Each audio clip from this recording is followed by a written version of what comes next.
শবে কদরের নামাজের নিয়ম হলো অন্য যে কোনো নামাজ যেভাবে পড়েন শবে কদরের নামাজও একইভাবে পড়বেন।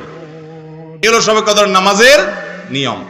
এমন কোনো কথা নাই যে শবে কদরের নামাজে প্রথম রাকাতে সূরা ফাতিহার পর অমুক সূরা এতবার পড়তে হবে, দ্বিতীয় রাকাতে ততবার পড়তে হবে, এরকম কোনো কথা কোরআন হাদিসে।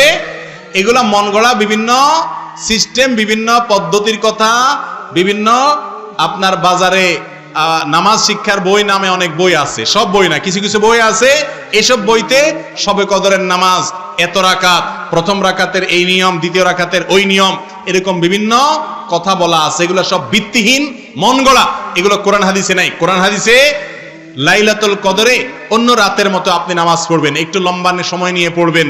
যে কোনো রাতের নামাজ, তাহাজ্জুদের নামাজ লম্বা সময় নিয়ে পড়তে হয়, দীর্ঘ রাকাত, দীর্ঘ রুকু, দীর্ঘ সিজদা, আস্তে আস্তে তেলাওয়াত, আস্তে আস্তে তাসবিহ এবং সময় নিয়ে পড়বেন।